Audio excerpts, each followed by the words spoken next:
se quieren evitar los efectos secundarios. Luego están los UMs, que son los metabolizadores rápidos, y es al contrario, necesitan dosis muy altas para responder. Bueno, entonces el problema es que esto empezó con la genética y yo he descubierto en muchos medicamentos que es tan importante los factores ambientales, particularmente los medicamentos. Por ejemplo, la fluoxetina es un inhibidor muy poderoso del metabolismo de la risperidona. También hay variables personales como la inflamación y las infecciones que aumentan los niveles de la clozapina, el embarazo también influye los niveles de la clozapina y luego, por ejemplo, con la edad, saben ustedes que se pierde función renal y eso hace que se disminuya el aclaramiento de algunos medicamentos, por ejemplo, la risperidona o la paliperidona. Con las personas con insuficiencia renal hay que dar dosis muy bajas o mejor no usar paliperidona y risperidona. Lo mismo pasa con los metabolizadores rápidos. Inicialmente fue una descripción de gente genética que tomaban dosis altísimas, tomaban dosis de tricíclicos, de antidepresivos tricíclicos y no se les detectaba en sangre. Eso se descubrió en Suecia. Y entonces se puede conseguir lo mismo dando inductores. Hay 3 inductores muy poderosos, la fenitoína, la carbamazepina y el fenobarbital. Y entonces estos medicamentos son extraordinariamente poderosos como inductores con la mayoría de los antipsicóticos, o sea que cuando se está usando cualquier antipsicótico con fenitoína, carbamazepina o fenobarbital, realmente los pacientes son metabolizadores rápidos, ¿no? Bueno, entonces esto tiene que ver con que los farmacólogos llaman el aclaramiento de los medicamentos, la eliminación del cuerpo. Existen 3 sistemas, el metabolismo, el sistema renal. En el sistema renal está la filtración glomerular, están los transportadores y luego hay un sistema en el sistema hepatobiliar de eliminar. En psiquiatría fundamentalmente son el metabolismo y el aclaramiento renal, que es muy importante para algunos medicamentos como el litio y la paliperidona, por ejemplo. Otro concepto complejo, pero muy importante de entender, es que la mayoría de los antipsicóticos siguen lo que se llama una cinética lineal. Eso es muy simple. Si tú das una dosis de 4 miligramos de risperidona, si multiplica la dosis a 8, las concentraciones es el doble. Entonces, eso pasa con la mayoría de los antipsicóticos. Hay una relación lineal entre la dosis y la concentración. Si pasas de una concentración de risperidona de 4 a 2, si no has cambiado nada en el ambiente, la concentración será la mitad. Eso es verdad en la mayoría de los antipsicóticos. Y entonces esto se refleja con un cociente entre la concentración y la dosis. Para medir niveles hay que medirlos en lo que se llama estado estable, es decir, cuando hay un equilibrio entre la eliminación y la absorción. Y la otra cosa que se hace es medirlo pronto por la mañana antes de dar los medicamentos. Supongo que están familiarizados por lo menos con el litio, ¿no? Y entonces la relación entre la concentración y la dosis es lo que me ha permitido estudiar el metabolismo de clozapina en todo el mundo. Entonces es una constante si se sigue una cinética lineal, que la clozapina la sigue, y si no hay un cambio en el ambiente, si no se les da inhibidores e inductores. Cada paciente tiene un cociente entre la concentración y la dosis que es estable, pero cambia si, por ejemplo, le das carbamazepina. Bueno, este cociente es bajo en la gente que metaboliza muy rápido, que puede ser los genéticos, o cuando los pacientes no se toman los medicamentos. El cociente este es muy alto cuando hay un metabolizador pobre, que puede ser genético, puede ser inhibidores o pacientes con insuficiencia renal.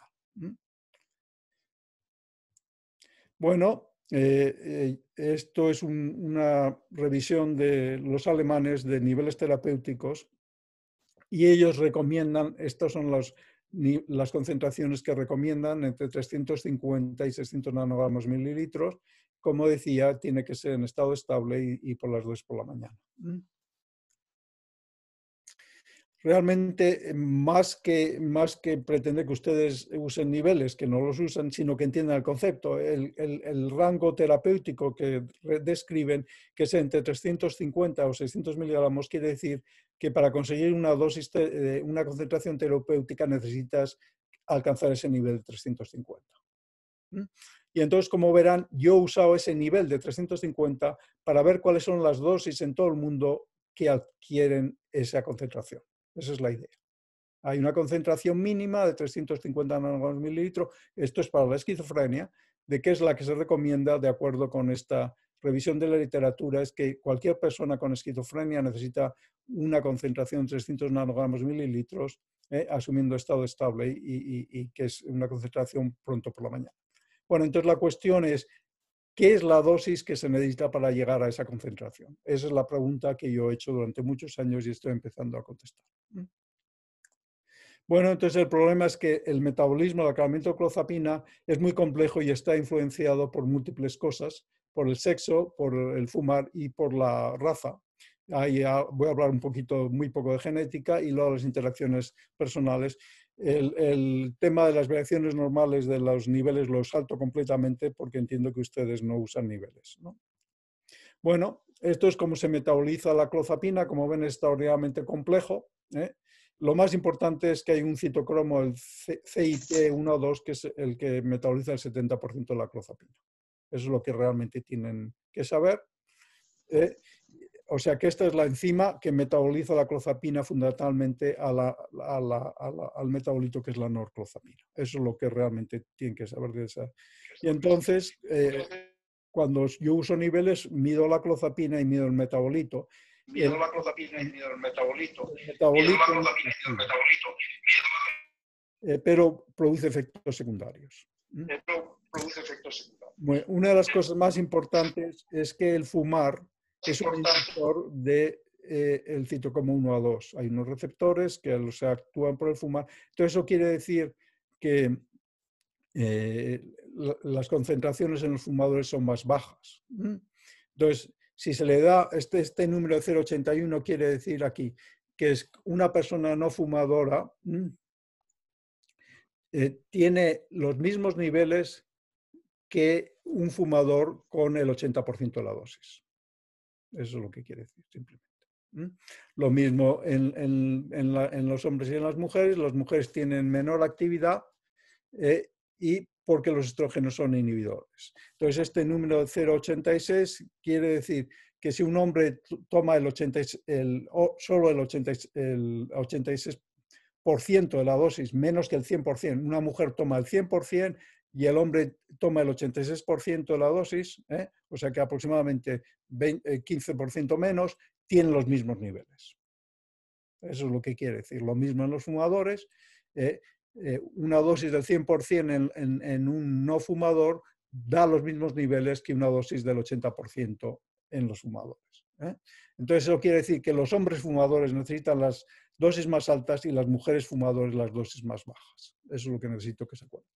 Hay otra cosa muy importante, se publicaron en 1997 dos estudios en revistas de farmacología por chinos que decían que los chinos con las mismas dosis o con las mismas concentraciones que en Estados Unidos, pero en China se utilizaban dosis mucho más bajas, como verán. En China realmente se da más de 300 miligramos y en Estados Unidos se da entre 300 y 600. Entonces, estos dos investigadores, uno de Taiwán y otro de Singapur, se dan cuenta que con dosis mucho más bajas, que son de 300 miligramos, los chinos tienen las mismas concentraciones que en Estados Unidos. Lo publican, pero evidentemente los psiquiatras americanos no leen revistas de farmacología y menos cuando publican los chinos, ¿no? Entonces, esto ha resultado verdad y hemos hecho múltiples estudios y el problema es que el problema es mucho más complejo, no son los chinos, son todos los asiáticos. Los asiáticos, desde el punto de vista genético, van desde Pakistán a Japón. Desde el punto de vista genético, los asiáticos van desde Pakistán a Japón, todos esos son asiáticos. Y curiosamente, como explicaré, los amerindios, las personas originales de las Américas, también son asiáticas. O sea, que eso quiere decir que aproximadamente el 70% del mundo necesita dosis de clozapina mucho más bajas que las que se usan en Estados Unidos. Bueno, entonces estas son las dosis que yo no usé casi clozapina en España antes de venir. Son las dosis que he usado siempre. En Estados Unidos los hombres fumadores normalmente necesitan 600 miligramos para conseguir 350 nanogramos mililitro y eso es lo que quiere decir este número 0,58, no es importante. En cambio, las mujeres no fumadores solo necesitan 300 miligramos. O sea que, en resumen, en Estados Unidos las concentraciones típicas son entre 300 o 600 miligramos. Cuando yo llevaba la unidad de tratamiento refractario, llegaba a 300 miligramos, les hacía unos niveles y predecía la dosis basado en eso. Bueno, entonces esto es la historia de la genética de la humanidad. Ven que, como saben, que procedemos de África, y los primeros que se separan son los europeos y los del oeste de Asia. Y estos, lo que yo puedo entender es que son genéticamente, en relación con la clozapina, bastante parecido. Pero verán aquí que están aquí los de Asia del Este. Estos son los chinos, los coreanos y los japoneses. Y la gente de las Américas desciende de ellos. Eso tiene una importancia enorme porque tengo datos de México y los pacientes son amerindios, como los quieran ustedes llamar, y tienen los mismos niveles que los asiáticos, exactamente lo mismo, una vez que se corrige por el sexo y por el fumar. O sea que ahora mismo lo que estoy diciendo es que los asiáticos y los amerindios necesitan dosis más bajas de clozapina. Yo pensaba que iba a ser fácil publicar lo de los mexicanos y lo mandé a una revista brasileña, que es la revista de Sudamérica, que creo que tiene más importancia, el brasileño no lo saca, y curiosamente no deben darse cuenta ni de la relevancia ni de quién soy yo, me lo han rechazado sin revisarlo. O sea que ya ven ustedes bien el éxito que estoy teniendo, que no puedo convencer ni a los brasileños de una cosa que en mi opinión tiene extraordinaria importancia, ¿no? Bueno, entonces esto es, no les voy a presentar los datos de los niveles, simplemente me van a tener que creer. Realmente ahora mismo en Estados Unidos ya no estoy seguro que las dosis que he usado yo siempre son correctas, pero vamos, las dosis que normalmente he recomendado en todos mis artículos son de 300 miligramos al día para las mujeres no fumadoras y 600 miligramos para los hombres fumadores. Pues en el artículo que Ismael ha participado, porque hemos incluido los uruguayos dentro de los europeos, porque parecen que ustedes descienden casi todos de españoles e italianos, pues las dosis de los europeos de 5 países eran Noruega, España, la República Checa, Finlandia, no sé si me estoy saltando, y Uruguay. Bueno, las dosis han resultado mucho más bajas que las de Estados Unidos. No son tan bajas como las asiáticos, pero las mujeres no fumadoras conseguían niveles terapéuticos con 230 miligramos y los hombres fumadores con 350 miligramos. Como decía, los uruguayos encajan en esto. Si ustedes me preguntan cómo dosificaría yo en Uruguay, yo les diría, si es una mujer no fumadora, probablemente van a necesitar una dosis de 230 miligramos, y si es un hombre fumador, van a necesitar una dosis de 350 miligramos, pero depende también de la respuesta. La otra cosa, comentar que estas son las dosis promedio, porque hay gente que no es promedio. Como ven, si estamos lidiando con gente de Asia o amerindios, las dosis son sustancialmente más bajas. 150 para las mujeres no fumadoras y 300 para los hombres fumadores. En resumen, si comparan los asiáticos con las dosis que se utilizan en Estados Unidos, son realmente la mitad. Los europeos, yo no tenía ni idea, pero están en la mitad. Tenía datos de Italia desde hacía muchos años y yo pensaba que había algo mal en los datos de Italia.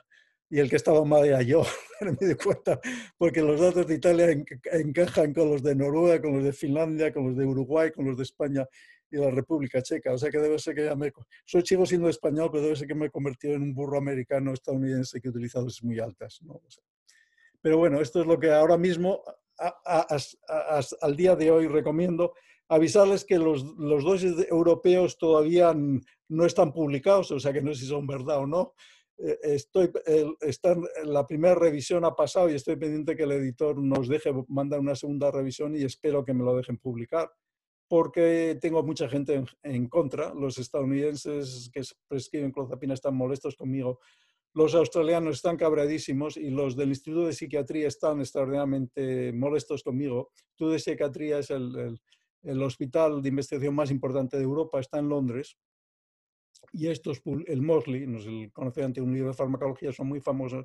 y están extremadamente molestos conmigo porque les he echado la bronca porque no tienen muchos chinos o coreanos, pero tienen bastantes indios o pakistaníes, tienen 15 o el 20%, y ellos me decían que los indios y los pakistaníes eran como los europeos, y es una mentira. Los indios de la India y los pakistaníes son como los chinos. Y aún es peor porque en el 98 un pakistaní publicó una carta en el British Journal of Psychiatry diciendo eso, que los pakistaníes eran como los chinos. Evidentemente, como era un pakistaní, no le hicieron ni puñetero caso. Bueno, el problema es que realmente esto que estoy hablando es de los pacientes promedios. Y entonces hay pacientes que no son promedio porque tienen unas variantes raras en este gen. El citocromo 1 o 2 es una enzima hepática y realmente no son frecuentes, pero sí están pasando. Les voy a contar lo poco que sé del asunto. Sé más de los datos de los asiáticos que en Europa. Entonces, si alguien tiene interés, estaría encantado de mandarle este artículo que habla de eso de la genética. Bueno, entonces sé que hay metabolizadores pobres, lo describieron un amigo mío, Chinea, en una mujer francesa que tenía una cosa rara que era un alelo 7 y tenía una dosis terapéutica con 81 miligramos de clozapina, que es extraordinariamente bajo para una mujer en Francia. Y ahí describieron una cosa rara que se llama el alelo 7, es tan rara que yo sepa no se ha vuelto a describir nunca. Y entonces ese alelo 7 lo hemos estudiado en Pekín, en Beijing, y no lo hemos encontrado en ninguno de los chinos que son metabolizados pobres. De los datos de Italia, que como les decía tengo, hay alrededor de un 3% que parece que son metabolizados pobres. Probablemente genéticos, pero hay un problema, porque si eres una mujer y estás tomando contraceptivos orales, te conviertes en un metabolizados pobre. Y entonces en Italia tengo todos los datos de los medicamentos psiquiátricos. Por ejemplo, la fluoxamina es un inhibidor, como comentaremos, pero no tengo los datos de los medicamentos médicos. O sea que es posible que alguno de estos 5 sujetos que son metabolizados pobres en la muestra italiana, alguna de las mujeres esté tomando contraceptivos orales y por eso sea. La otra posibilidad es que, como comentaré, la inflamación inhibe el metabolismo de la clozapina. O sea que si resulta que el día del estudio el paciente tenía una gripe, pues eso sería suficiente para alterar los niveles. Todos estos pacientes que llamo metabolizados pobres en Italia necesitan dosis muy bajas, entre 59 y 100 miligramos al día de clozapina. Las dosis que les he dado antes son las dosis de los pacientes promedios. Eso no quiere decir que no va a haber algún paciente que va a necesitar dosis muy bajas. Ya ven, como ustedes aquí, un paciente en Italia con 60 miligramos de clozapina era suficiente para obtener niveles terapéuticos. Eso quiere decir que si le das 200 o 300 miligramos de clozapina a este paciente, te lo puedes cargar. Al contrario, hay algunos pacientes que necesitan dosis muy altas. En Estados Unidos normalmente, raramente he prescrito más de 900 miligramos y la mayoría de los pacientes publicados yo estoy convencido que son mentira. Era gente que no se tomaba los medicamentos o en algunos casos los inductores. Como les decía a ustedes, si un paciente está tomando fenitoína o fenobarbital o carbamazepina van a necesitar dosis muy altas. Y yo tengo un paciente de 1.200 miligramos de clozapina, que es una dosis masiva, y era por la combinación del fumar, que era un fumador, y luego el ácido valproico. Raramente el ácido valproico actúa como un inductor muy poderoso. Eso, con comentar, el ácido valproico es un medicamento extraordinariamente complejo porque a veces funciona como inhibidor y a veces funciona como inductor. Bueno, en resumen, como decía, la mayoría de los pacientes que tienen niveles muy bajos para las dosis publicados y en mi experiencia se deben a que no se toman los medicamentos. Bueno, ¿a qué se debe la diferencia de los asiáticos? Primero decir que esto depende del gen, del citocromo 1-2, o sea que afecta a la clozapina y ahora estoy descubriendo que afecta a la olanzapina. Exactamente, tengo los datos de olanzapina y los efectos son similares, pero son menos potentes que en la clozapina porque hay otra enzima de glucuronidación que es importante. A decir a todo esto que los datos de la compañía Lilly apoyan mi hipótesis. Hicieron un estudio de 12 hombres en Singapur, blancos, y otros 12 chinos en Singapur, y el abstract dice que el metabolismo de la olanzapina es igual en los dos. Si lees el artículo ves que la diferencia entre a los 10 miligramos, una dosis única de 10 miligramos, se encuentra una diferencia significativa entre 12 hombres blancos y 12 hombres chinos. Eso quiere decir, si con una dosis única y 12 pacientes se encuentra una diferencia significativa, eso quiere decir que existe. Pues curiosamente, a pesar de esa diferencia significativa, el abstract dice que no hay diferencia, y lo peor no es eso, sino lo peor es que el FDA les ha permitido a Lilly decir que no hay diferencia cuando sus propios datos prueban que hay diferencia. Bueno, en resumen, cualquier medicamento metabolizado por el 1 o 2 es probable que los asiáticos necesiten dosis más bajas, y eso pasa con la clozapina, con la cafeína probablemente y con la olanzapina. No sé el mecanismo, los asiáticos tienen una expresión menor de este gen o hay otro gen que les ha cambiado la expresión, o sea que realmente no sé cuál es el mecanismo. Como les decía, los inductores aumentan el metabolismo. Uso la risperidona como ejemplo porque es más sencillo el número. Si normalmente dan 4 miligramos de risperidona, para conseguir los mismos niveles, cuando se da carbamazepina hay que multiplicar la dosis. Tiene un paciente de 4 miligramos de risperidona y le van a dar carbamazepina. Si quieren que mantenga los mismos niveles, la dosis por 2. Ese es el factor de corrección para la carbamazepina en la risperidona. Al contrario, en la clozapina los inductores son la rifampicina, la carbamazepina, la feneteína, el fenobarbital y, como decía en algunos casos, el ácido valproico. El fumar es un inductor leve, hay otro que es el omeprazol, y no se utilizan el topiromato y las carbamazepina en dosis altas. No está estudiado, pero es posible que sean inductores. Los inhibidores es al contrario, disminuye el metabolismo y hay que disminuir la dosis. Tenemos un paciente de 4 miligramos de risperidona y pretenden darle paroxetina, que es un inhibidor, y entonces para mantener la misma falta de efectos secundarios y los mismos niveles hay que dividir la dosis a la mitad. Ese es el factor de corrección de 0,5. Hay que pasar de 4 miligramos a 2 miligramos. Bueno, en la clozapina, muy importante saber que la fluoxamina es un inhibidor extraordinariamente potente, y para corregir hay que dividir la dosis entre 5 o 10 veces. O sea que ustedes que no tienen niveles de clozapina, yo no les aconsejo usar fluoxamina y clozapina. Hay gente que la usa en todo el mundo y así es como se mueren los pacientes. De hecho, en el hospital de Beijing, con el que yo hago investigación, ellos ya hace años no utilizan la fluoxamina porque se les murió un paciente. O sea que si no tienen acceso a niveles de clozapina, no recomiendo utilizar la fluoxamina porque es un inhibidor extremadamente potente. Las dosis altas de cafeína también son los inhibidores. Como decía, los contraceptivos orales. Los datos que tengo no son muchos, son de 4 o 5 pacientes, pero si necesitan utilizar contraceptivos orales en una mujer, hay que dar la mitad de las dosis de clozapina.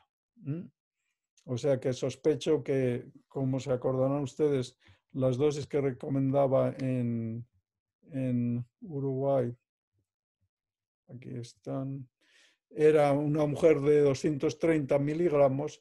Si quieren dar a una mujer que tiene contraceptivos orales, yo les aconsejaría dividir la dosis en la mitad, dar algo así como alrededor de 100 miligramos. Y no dar más, porque si no pueden producir efectos secundarios bastante serios, incluso miocarditis. Otro tema que también no ha sido bien estudiado y lo hemos descrito en las muestras asiáticas es que los obesos también metabolizan la clozapina muy pobremente. La clozapina se almacena en la grasa y satura todo el sistema. Y entonces en los asiáticos hemos encontrado 4 de los metabolizados pobres eran por obesidad extrema.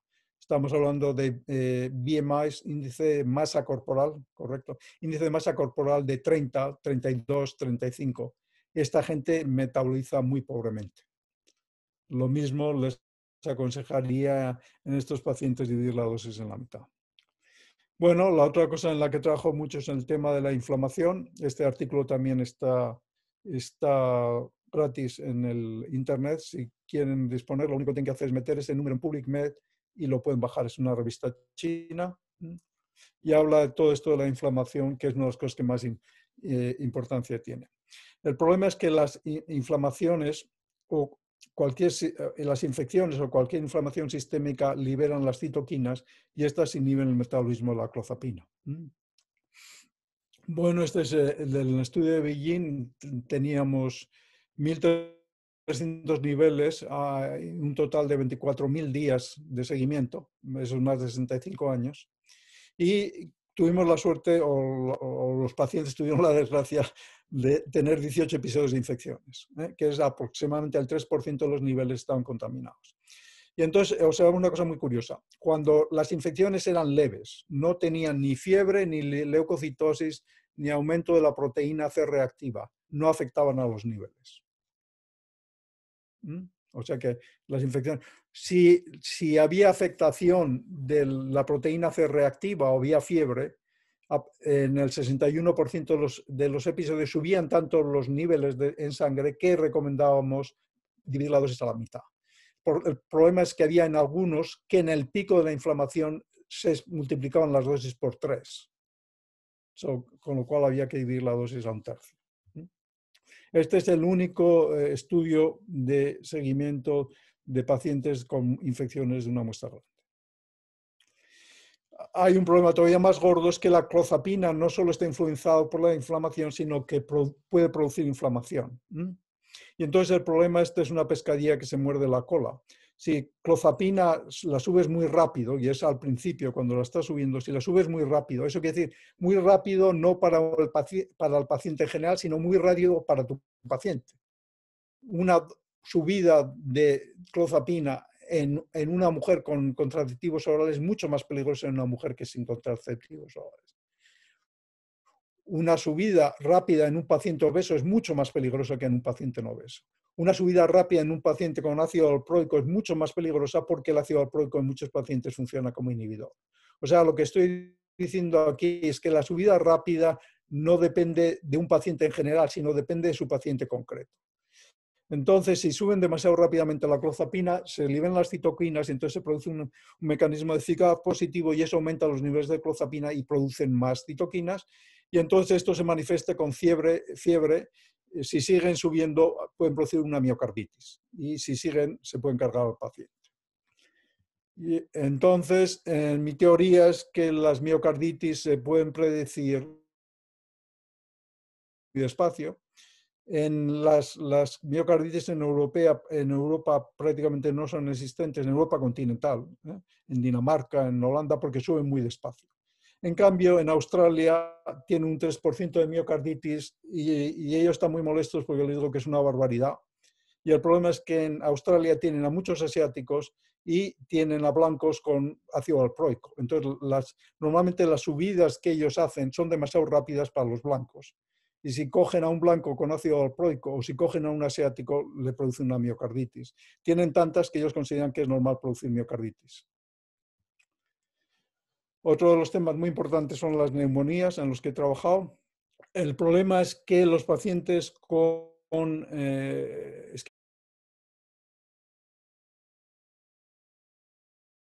registro danés, empezamos estudiando el efecto de la clozapina y verán ustedes que el último análisis que hemos hecho es que dice que realmente en las neumonías en pacientes con clozapina, usando los datos estos de Dinamarca, son unos datos extremadamente buenos, podemos calcular que una neumonía en un paciente con clozapina o dos de tres neumonías en cada paciente con clozapina se deben al efecto de la esquizofrenia y solo un tercio de la clozapina. Bueno, entonces, ¿cómo esto es posible? Bueno, que el problema es que los pacientes con esquizofrenia refractaria al tratamiento tienen alta frecuencia de fumar, suelen tener muchísimos problemas médicos, suelen no tomar los medicamentos, con lo cual es un problema, y suelen tomar otros medicamentos que están asociados a neumonía. No sé cuál prescribieron en su país. En muchos sitios se utilizan mucho las benzodiazepinas con clozapina y las benzodiazepinas aumentan el riesgo de neumonías. Algunos otros medicamentos sedantes, como el ácido valproico, probablemente aumentan el riesgo de las neumonías. O sea que tener clozapina y otro medicamento sedante no es muy buena idea porque aumenta el riesgo de las neumonías. Bueno, ¿cuál es el efecto de la clozapina?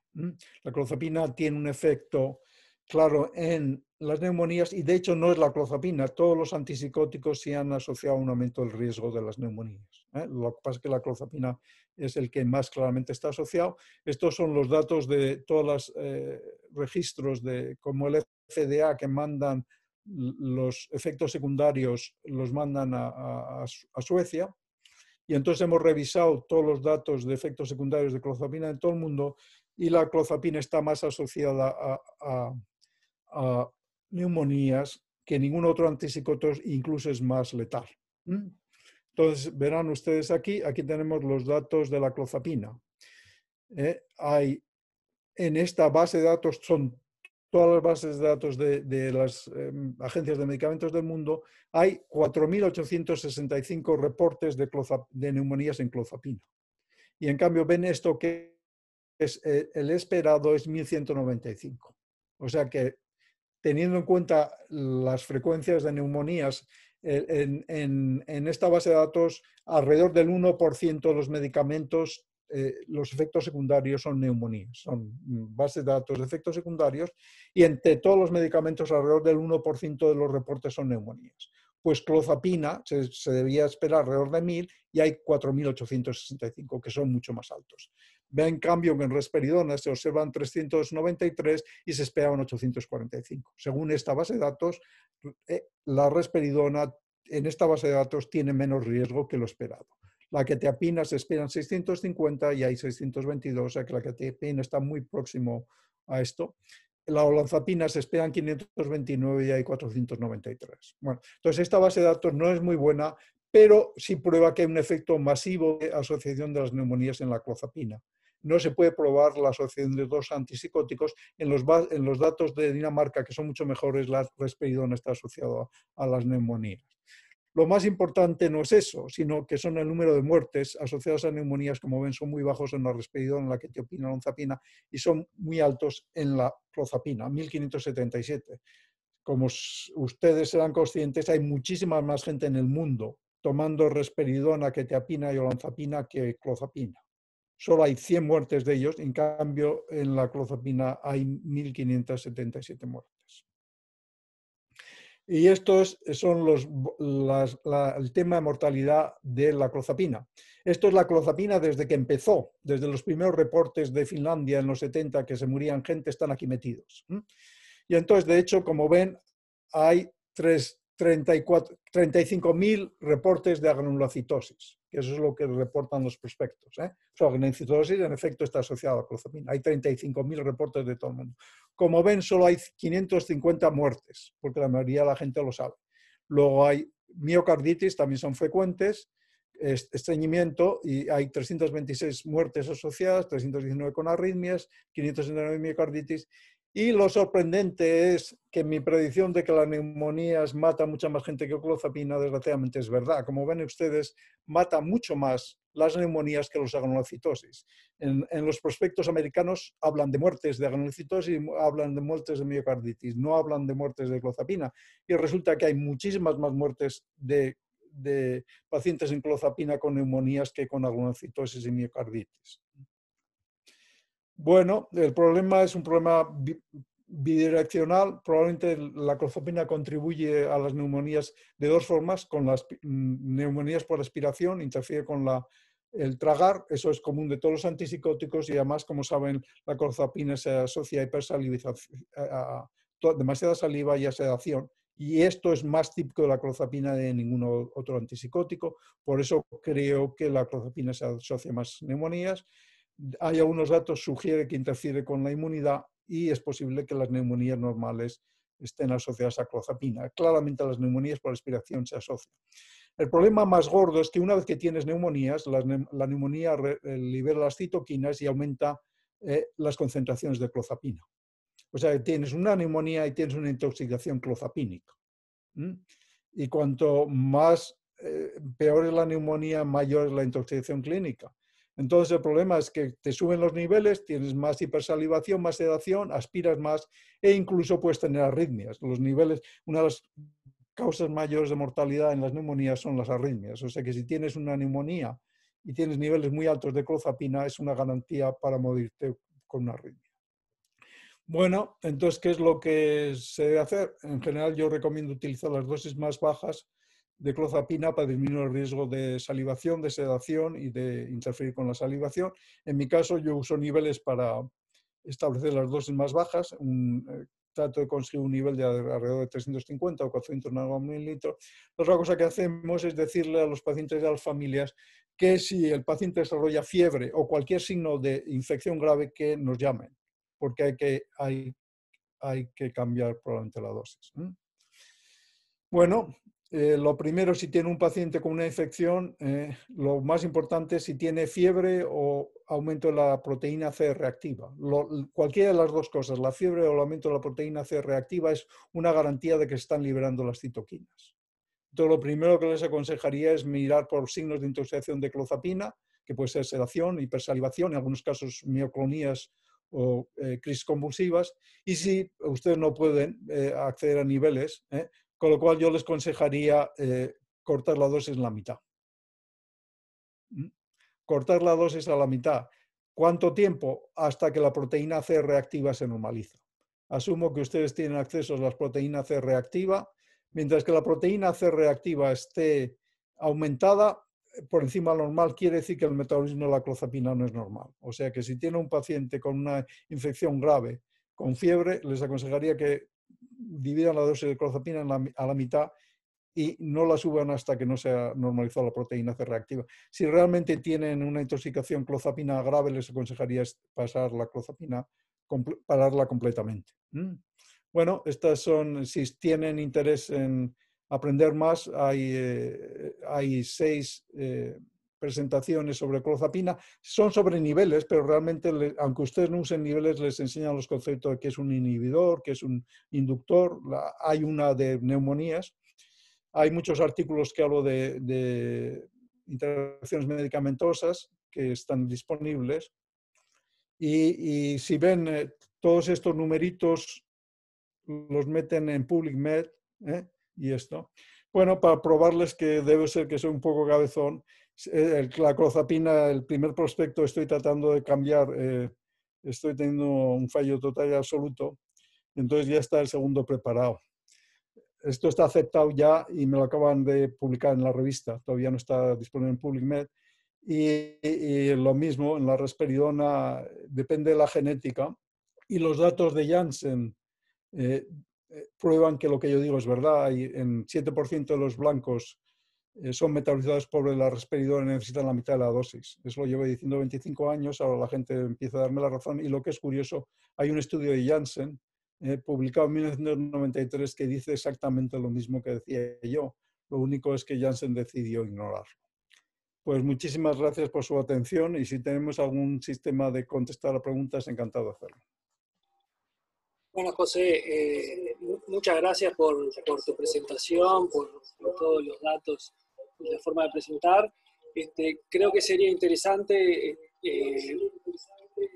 conocer un poco la opinión de algunos de los participantes. Tenemos gente que trabaja con muchos pacientes con clozapina, gente del hospital. Por eso creo que le voy a decir a Mauricio si quiere hacer alguna reflexión. Y después tenemos a Karina Ricciardi, que le dije que también quisiera algunas palabras de su experiencia. Karina es una psiquiatra del hospital con amplia experiencia en el trabajo de pacientes en tratamiento con clozapina. Tiene más de 100 pacientes que ha seguido durante muchos años. Creo que sería bueno también conocer un poquito su opinión y su experiencia. Mauricio, te dejo. Bueno, José, muchas gracias por la exposición, realmente muy, muy ilustrativa y de mucha utilidad para el clínico, que somos nosotros, somos psiquiatras clínicos. En realidad, la palabra yo se la pasaría a Karina ahora en unos minutos, porque me parece que, o a Patricia Labraga, que también está acá, y que tiene mucha experiencia con la clozapina de varios años. De hecho, nos han trabajado todos nosotros de alguna manera. Pero siguiendo tu charla, me pareció de mucha utilidad y voy a destacar 2 o 3 cosas que me parecen realmente bien interesantes. En primer lugar, desde el punto de vista más filosófico, creo que coincidimos con el grupo acá de Uruguay, de farmacología, de la unidad de farmacología del Hospital Vilar de Bo, porque en uno de tus artículos explicitas en el artículo de uso racional de clozapina al concepto del uso racional de los medicamentos de la Organización Mundial de la Salud.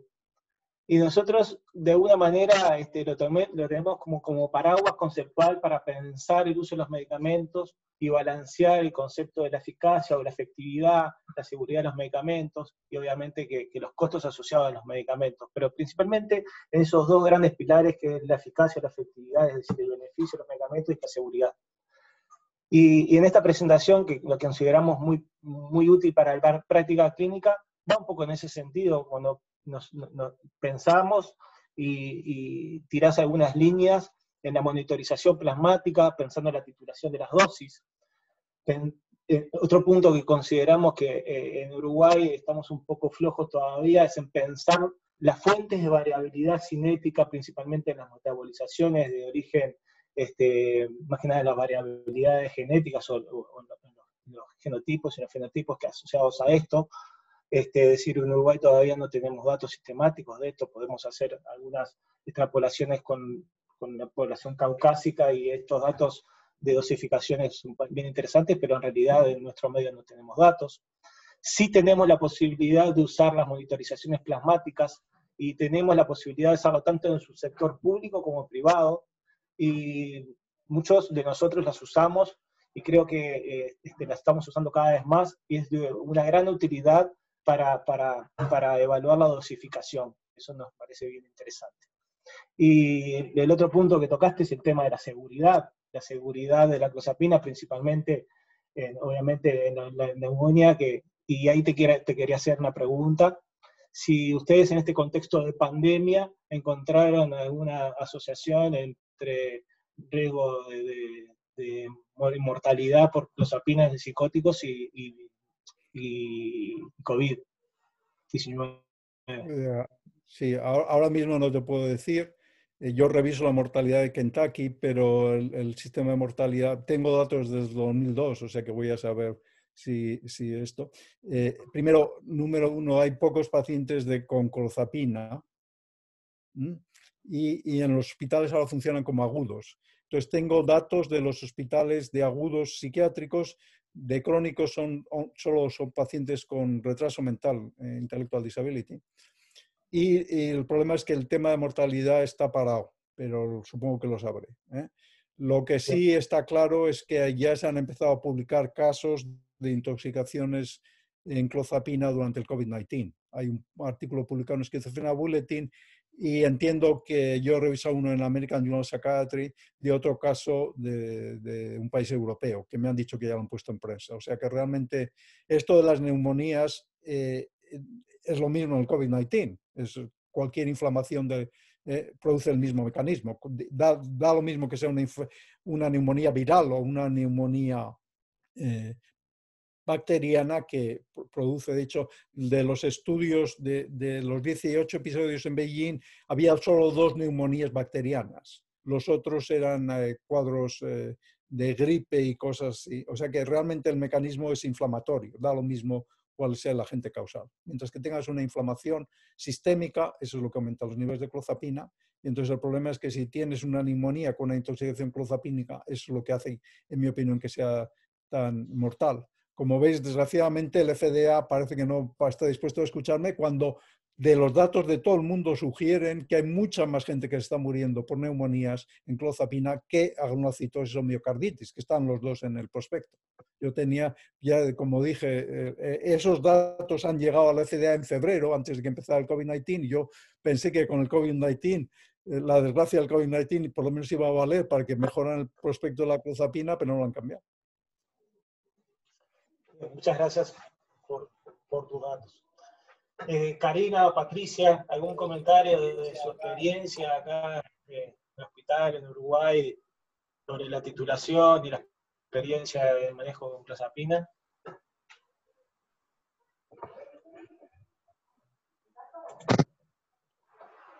Hola, buenas noches. Muchas gracias, doctor de León, realmente fue sumamente instructivo y práctico.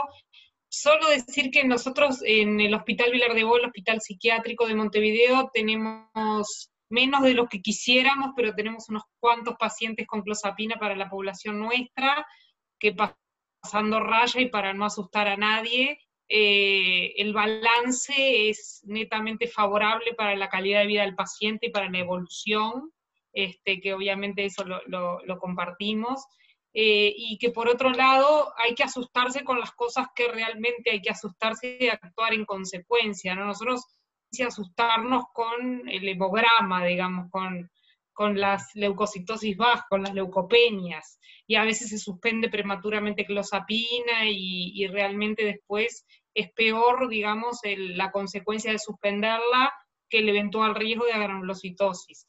Pero todos estos otros elementos que usted mencionaba, a través de los años le hemos ido dando importancia a través de la evidencia que va surgiendo, y bueno, el tema de las concentraciones plasmáticas no las usamos de rutina, pero si vemos algo extraño en el paciente, o sea, mala evolución a pesar de dosis altas, por ejemplo, comorbilidades, planes farmacológicos complejos, que implican interacciones, efectos secundarios severos, digo, podemos obviamente acceder a la dosificación plasmática y modificar dosis. De hecho, la tendencia nuestra a través de estos últimos 20 y pico de años ha sido usar cada vez dosis más bajas, asociar cada vez menos benzodiazepinas, asociar cada vez menos valproato, que antes iba como de cajón juntos los dos, el valproato con la clozapina, tener mucho en cuenta las interacciones farmacológicas, o sea, tener a mano alguna herramienta práctica para chequearlas en el consultorio, porque los pacientes toman cosas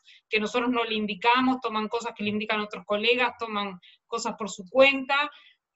Varios pacientes dejan de fumar y eso obviamente también puede generar clínicamente algún cambio, y el tema de las infecciones, ¿no? La cialorrea para nosotros era algo molesto, algo incómodo, algo estigmatizante, pero realmente no es hasta los últimos años que empezamos a tomar la dimensión de la gravedad, lo mismo para la constipación también, de la gravedad que puede tener eventualmente para poner en riesgo el pronóstico vital del paciente en los casos que usted mencionó.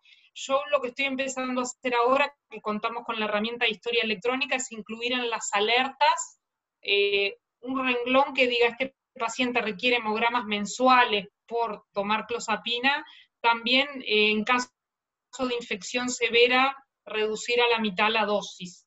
Lo estoy empezando a hacer hace poco porque me parece que es muy importante y a veces la comunicación falla en el sistema de salud y eso puede realmente cambiar el pronóstico de la persona. Pero muchas gracias, muy útil, muy instructivo y siga adelante con sus esfuerzos para los cambios de prospecto. Muchas gracias a ti.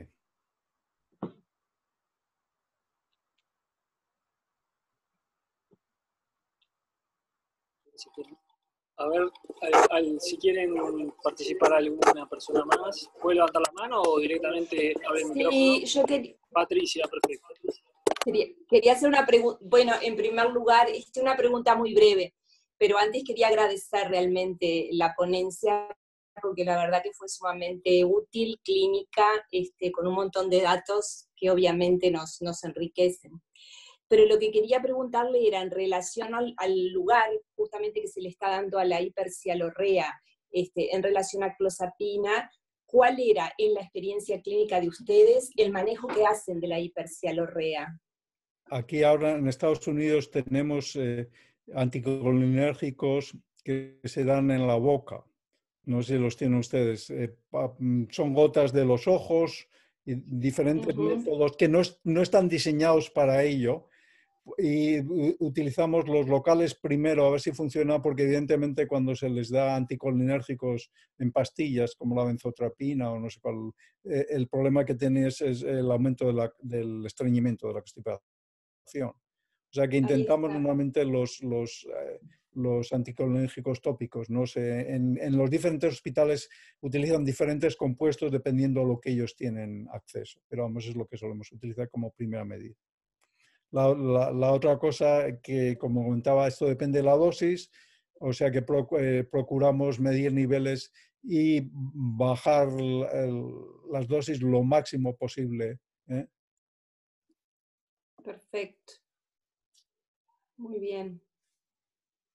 ¿Alguna pregunta más?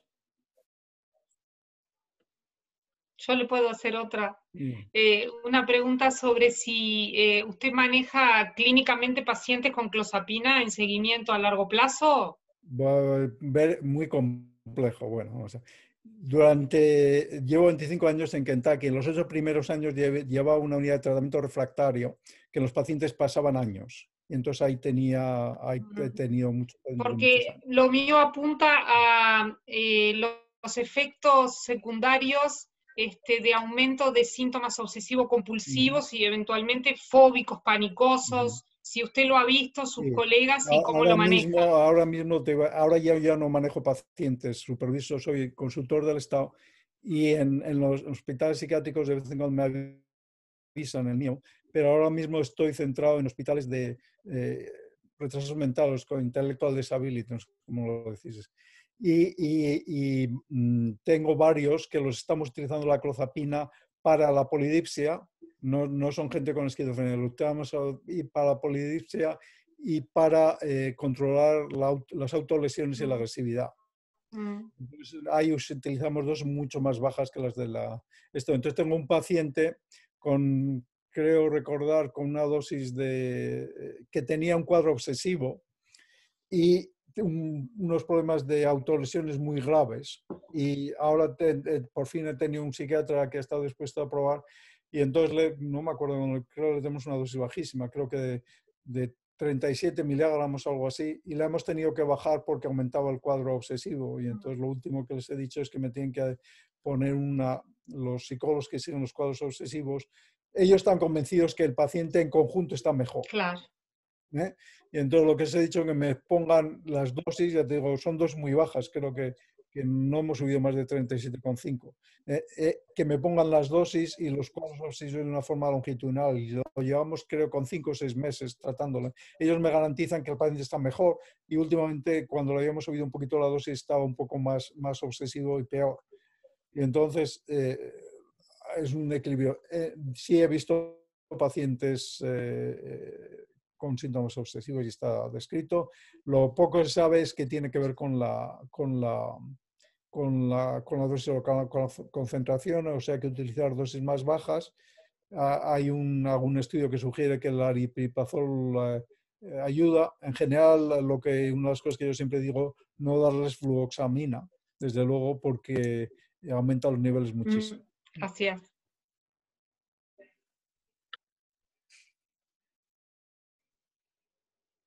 Me resultó muy interesante, ¿no? También el tema de la obesidad, ¿no? De que realmente eso me resultó pues muy que estoy teniendo muchos problemas con los revisores porque dicen que me lo he inventado. Y entonces, realmente, yo hice un estudio para mi jefe durante 5 años y entonces hace 4 o 5 años hicimos un modelo matemático y el peso no predecía los niveles de clozapina muy bien, pero el porcentaje de grasa, hicimos una estimación del porcentaje de grasa y el modelo matemático decía claramente que cuanto más porcentaje de grasa, peor era el metabolismo, funciona como un inhibidor. Y entonces el modelo que decía es que, bueno, salvo que fueras una mujer obesa, no iba a ser muy importante. Pues aquí que voy a Asia, consigo muestras de 5 hospitales y como describía, había un porcentaje de metabolizados pobres. Y en 5 de los casos, la única explicación razonable que había era que tenían un índice de masa corporal de 30 o 35. Ahora, en el estudio europeo, que son 5 o 6 países también, hemos encontrado que hay metabolizadores pobres no dentro de los asiáticos, sino dentro de los blancos. Fijaos, la definición de metabolizador pobre la tienes que hacer de acuerdo con la etnia. Pues todavía no lo he publicado, pero en los datos de España, de Finlandia, hay un porcentaje alto de metabolizados pobres que tienen toda la pinta que son obesos. O sea que realmente es un tema nuevo que yo no conocía. De hecho, algunos de los pacientes que yo he creído que era genético, tengo a uno con niveles y que mandé a estudiar la genética era normal y estoy convencido que era una persona que tenía obesidad y ácido valproico. O sea que los dos, la otra cosa muy importante, tengo datos de Turquía, 10 casos de miocarditis y todos los casos de miocarditis son debidos a obesidad o ácido valproico. Creo que hay 1 o 2 que ni son ni ácido valproico ni genética, perdón, ni ácido valproico ni obesidad y son probablemente genéticos. Pero de los, creo recordar, de los 10 casos de miocarditis de Turquía, 8 son debidos a la obesidad o el ácido valproico. El problema es que cuando tú subes las dosis de forma normal en un obeso o una persona con ácido valproico, realmente lo que estás produciendo es una inflamación y si no paras, produces una miocarditis. O sea que el tema este de la obesidad tiene extraordinariamente importancia también de cara a evitar las miocarditis. Lo que pasa es que ya te digo, como es un tema que me está siendo muy difícil de publicar, me dicen que me lo he inventado en resumen. Me quedé pensando porque tengo una paciente ahora que está con 200 miligramos de clozapina, claro, no he hecho monitoreo, dosificación de niveles, ¿no? Los datos que tengo de España es que algunas de las mujeres obesas con dosis de 50 o 75, 80 miligramos es suficiente. Qué increíble, porque esta muchacha está con una hipersedación que yo no me la explicaba Pues de ninguna manera. Yo le miraría niveles porque Sí. no me extrañaría nada que tenga unos niveles astronómicos. Ya te digo, eso que lo he visto, esto yo, repetirlo, lo predició un modelo matemático basado en un estudio de pacientes de Filadelfia. Y luego lo he encontrado en Asia, en muestras que yo no controlaba, que me las daban, y lo estoy encontrando en las muestras europeas, que hay un porcentaje de metabolitos pobres, y la explicación razonable es que son obesos. La otra cosa, decir, lo mismo estamos encontrando en la olanzapina. Como decía, ahora estoy estudiando la olanzapina en Pekín, en Beijing, y la vamos a comparar con datos de Noruega. Y en Beijing hemos encontrado metabolizados pobres de olanzapina, y uno era por obesidad, seguro. O sea que lo mismo intuyo yo que pasa por olanzapina. Lo que pasa es que me va a costar 2 o 3 años publicarlo si me dejan. Pero el mecanismo es el mismo. ¿Alguna pregunta más? Interesante.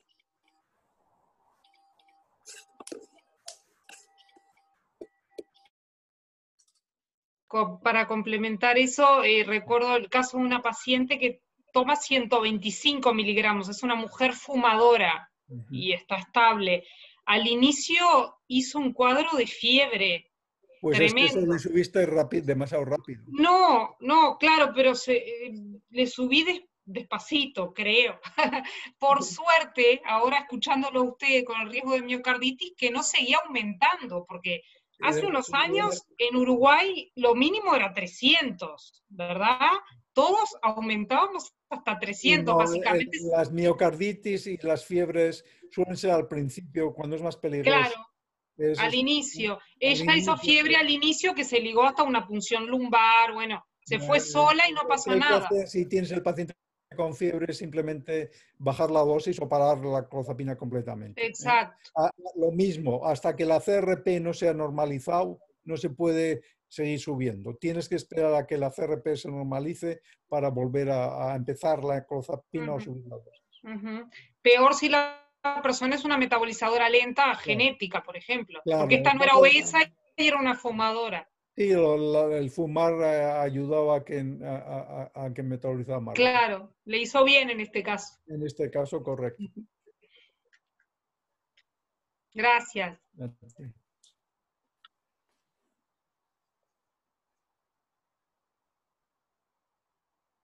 Bueno, no sé si hay alguna pregunta más o algún comentario, si no, estamos por finalizar la reunión por acá, agradeciendo a José por su dedicación y esta hora que nos dedicó.